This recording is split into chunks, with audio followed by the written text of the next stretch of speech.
Hello everyone. In this video we will discuss about breath holding spells.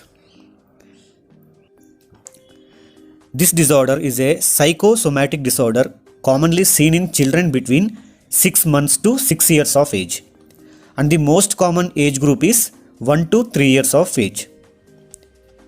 Usually the first episode occurs at 6 to 18 months of age.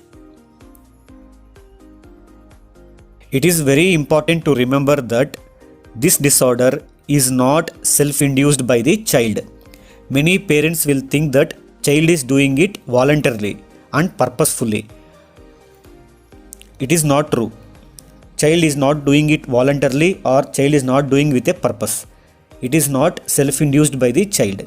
It is a reflex mechanism which occurs due to immaturity of the peripheral nervous system. That is, there is a delay in the myelination of the brain stem.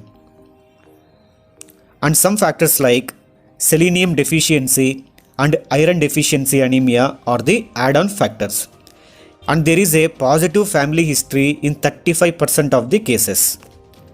And the frequency of the spells varies from numerous episodes in a single day to even one episode in a year. And coming to the types of breath holding spells. There are mainly two types of breath holding spells: pallid spells and cyanotic spells. Some children may have both the type of spells at the same time or another. That means a child can have pallid and cyanotic spells at a time, or pallid breath holding spell at one time, and some other time the child may have cyanotic breath holding spell. Coming to the pathogenesis of breath holding spells. First, coming to the pallid spells. The main stimulus for the pallid spell is pain. That means whenever a child gets pain due to an injury, other factors like fright and unexpected events can also contribute to a pallid breath holding spell. Coming to an episode of pallid breath holding spell. As the name suggests, pallid means pale. That means the skin of the child is pale and sweaty during a pallid breath holding spell. Whenever a stimulus occurs, that means pain or fright or an unexpected event, the child starts crying. And because of immaturity of the peripheral nervous system, as we already discussed, vagal tone increases. As we know, the vagus nerve inhibits the heart rate. So as the vagal tone is increased, cardiac inhibition occurs. As a result, bradycardia and asystole can occur, which results in cerebral hypoperfusion. That means decreased blood supply to the brain. So the child becomes hypotonic and even unconscious. And iron deficiency anemia prolongs the duration of asystole and also decreases oxygen carrying capacity and causes cerebral hypoxia. And during this episode, sometimes clonic movements and abnormal posturing can occur. After this spell, child regains consciousness after some time but falls asleep for several hours due to cerebral hypoxia.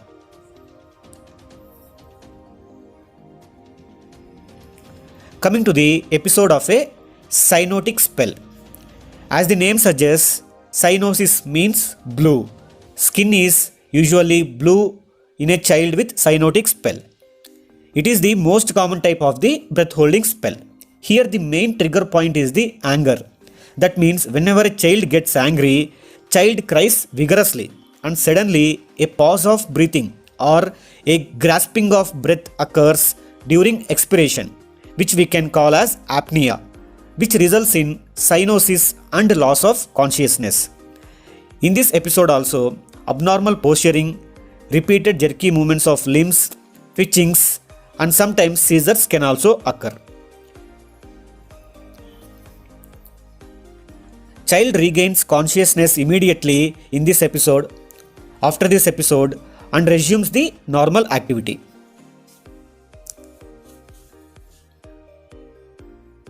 Coming to the diagnosis of breath holding spells. History and physical examination are the key points for the diagnosis. There are no specific tests to diagnose breath holding spell.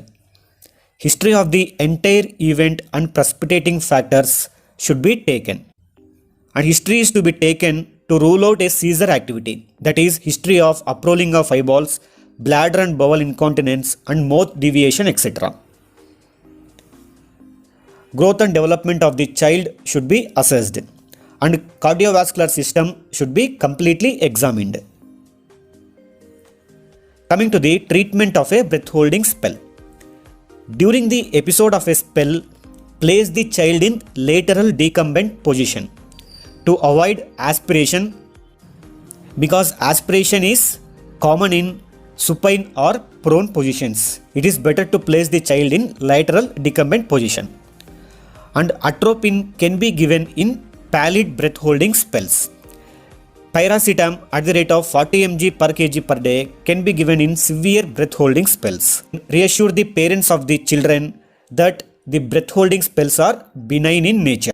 Educate the parents to not to give punishment to the child, as the child is not doing it purposefully. Give rest to the child. Give them mental support and make them feel secure. Remember that these episodes may go off as the child grows older. And coming to the important aspect of the treatment, iron should be supplemented to every children with this breath holding spells, even if they don't have iron deficiency anemia. Iron should be given at the rate of 5 mg per kg per day for 16 weeks. This is about breath holding spell. Now you can see some videos of children having breath holding spells.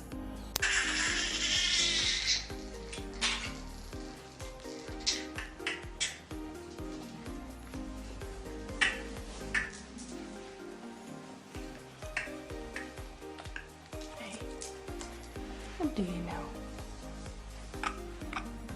Do you? Zo keer ervan.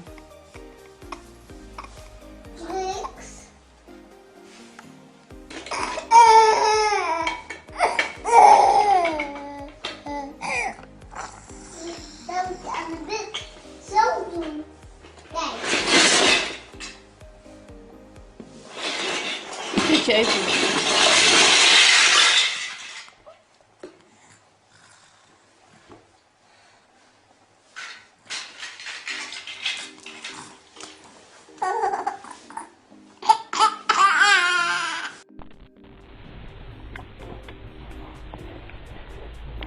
Sit up. Come on.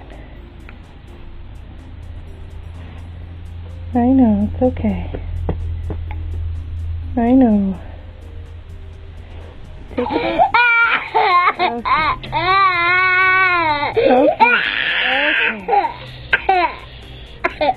Okay.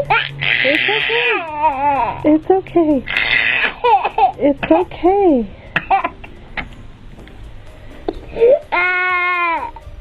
It's okay.